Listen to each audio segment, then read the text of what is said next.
I think what it is that we have really been dominated by a culture of fear. And I learned early on, which I'm so grateful for, that fear is a currency of oppression. I actually learned this by studying the book of Exodus, because I always knew that fear is what kept people oppressed. Yeah. But what I didn't realize till I read Exodus chapter 1 is that because Pharaoh was afraid of the Jews, he oppressed them. Yeah. So then I realized that actually, and this has also made a lot of sense, that Jesus never stopped saying, do not be afraid. Yes. And every time God encounters humanity, he says, don't be afraid, don't be afraid, don't be. It's like literally, if you could just describe the Bible, it would be like, don't be afraid.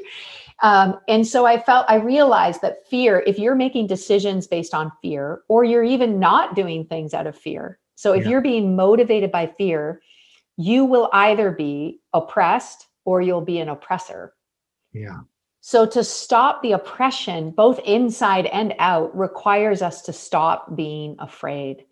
And I think that lesson, I mean, because it's not like I learned it and now I'm good. It's like fear is like the culture. It's the water we're swimming in. This is a culture of fear. There's no question about it. Just watch the news.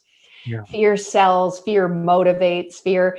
So if we can be a people that aren't afraid, I think this is maybe one of the most countercultural things we can do with our lives right now as the church, is to just not be afraid and to not be driven by fear or motivated by fear in any of the decisions that we do.